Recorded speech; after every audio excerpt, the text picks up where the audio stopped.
This is Part 3, which reviews your major requirements using Degree Guide.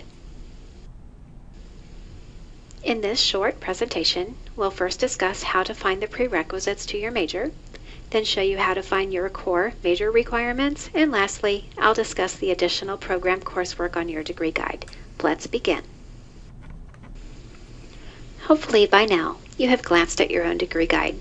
If you scroll down the Degree Guide right past the General Education requirements, you'll see the next main heading highlighted with a solid blue line and the title of your major, which may be abbreviated. The first section here lists the prerequisites to your major program. All prerequisites must be met with a C- or higher and completed prior to taking courses within your major. If you have transferred in the equivalent or are currently taking prerequisite courses, you'll see the information on Degree Guide.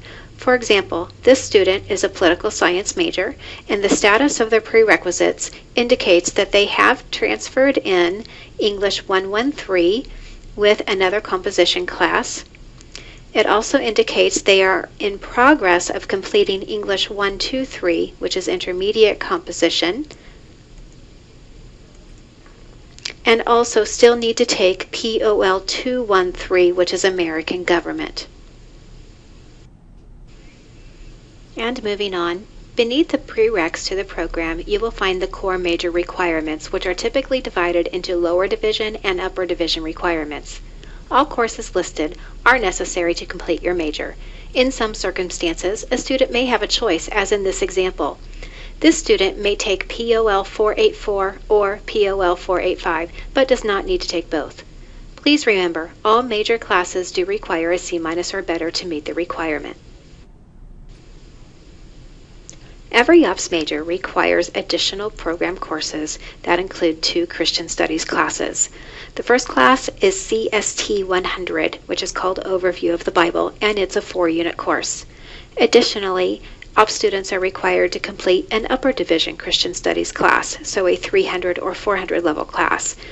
The only exception would be for business administration majors, because business majors have a required major class that also meets the upper division Christian Studies requirement. All other OPS majors, the recommended class to complete this requirement is CST 301, the Christian Life. And by the way, when you look at your general education core curriculum, you'll notice categories for Christian Studies and an upper division Christian study. So by completing these additional program requirements here in your major, you'll also be completing the Gen Ed core curriculum categories that relate to that as well. Let me stress the importance of following the rotation of classes prepared for your major when you register. These rotations are posted on Inside CBU, and it will be explained in more detail in the Registering for Classes presentation. And now you have reached the end of this presentation. Your next step is to complete the assessment for Part 3.